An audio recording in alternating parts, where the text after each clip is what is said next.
question for Professor Zhang. So, what do you think are the driving factors behind, like the biggest driving factors behind making these environmental statements, like recently?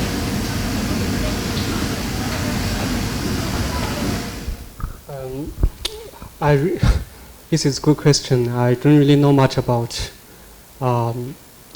exact details about what happened at the central level, but I would guess one of the key or perhaps the most important factor is that the domestic environmental problem has become so serious, it has to be tackled.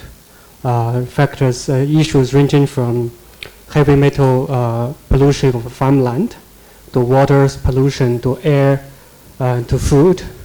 It became the key social, or the number one social concerns for the Chinese citizens, and also has increasingly become a political problem. You see, people voice all sorts of objections through these issues towards the government.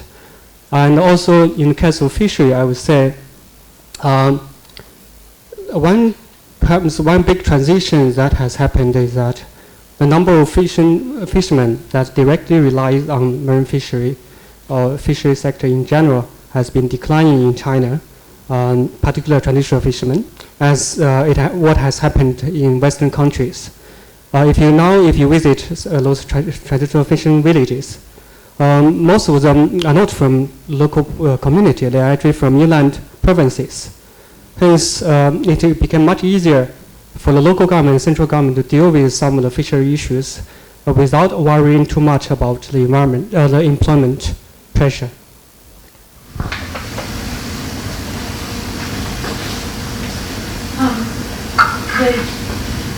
I guess with the kind of increase in import and the decrease in distant fishing over the past 2 years, what do you think are the geopolitical implications of that? Like the fishing militia, what would become of that? Or do you see, what do you see like the political situation in South China Sea will be? On the issue of maritime militia or fishing militia, I think the whole thing has been overblown. For instance, during my discussion with the fishermen who were involved in the 981 incident, of course, the outside world portrays them as so-called maritime militia or fishing militias. They were actually hired laborers. Most of them actually don't want to go there because the government offers very little returns to them as compared to their harvesting of giant clams. The government, I think, in 2014 pays them about 500 yuan a day for their activity in terms of defending the oil rig. But for them, it was too low. And also, what really was the key problem is that after even that promise was not really met after the whole 981 incident. So you have fishermen, those fishermen who were involved in the incident protesting against the government for not giving them the money, the compensation. And regarding the issue of import, I think, of course, it depends on how you see it. For some of the South fishery producers, like the Southeast Asian countries, they are benefiting handsomely from it. Take the case of Vietnam, for instance. China is increasingly became the number one, or will become the number one importer of Vietnamese fishery products in years to come. And apart from the official import, if you go to the borders, land borders between China and Vietnam, huge amount of smuggling of fishery products, frozen fishery products, and also shrimps happening between the borders. I was there just a few days ago. The smuggling, of course, not only limited to the fishery products, to rice, etc., frozen meat, etc. So the Vietnam has been benefiting from the increasing demand of China's fishery products, or the increasing demand from China for fishery products. But of course, for the world as a whole, like it or not, the pressure will be there. And how this pressure will be dealt with depending not only from China's effort, but the rest of the world.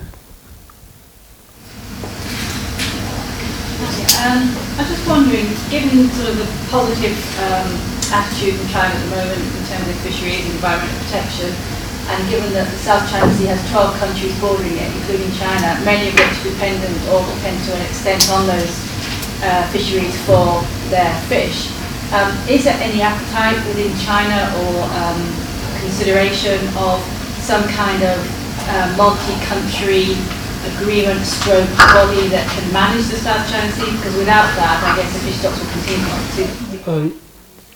It has been commented by many scholars, experts, to say we need a multilateral framework or even regional fishery management organization in South China Sea to deal with the fishery problems. But I would say if you look at it, really look at it, it's very, very difficult, if not entirely impossible. One of the key problems, among the problems, is the issue of Taiwan. There's no way China will allow Taiwan to be part of any future regional fishery management organization or even participate in joint fishery developments given the current political situation. And without the participants, so Taiwan is not really a very effective one. As in the case of red coral, when Taiwan is out, you see they are the ones now who are poaching many of the giant red coral resources. And also, nature of South China Sea dispute make it extremely difficult to negotiate any of sort of fishery, multilateral fishery agreements. And also the 2016 arbitration award has made it even more difficult. Because according to this award, there's no overlapping EEZs, but China discarded it as piece of West paper, which means it will not accept it. But the Southeast Asian countries, they will not give it up for this easy win.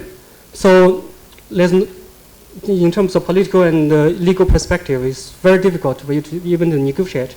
And given the nature of ASEAN's consensus way of negotiating, so the possibility is quite remote. Another question. So the last one will be for me. I have a question for Professor Jean. Michel Morin, in his presentation, mentioned the fishing license system and the implementation of this system in Europe. I would like to have your view about the implementation of this system in China, because we know that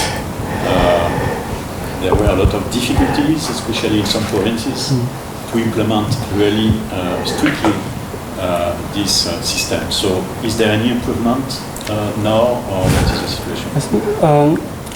I'm not an expert on this aspect, but as far as I know, China has this so-called if you want to own a fishing vessel, you need 3 types of permit. If you want to undertake fishing activity, you need 3 types of permit in China.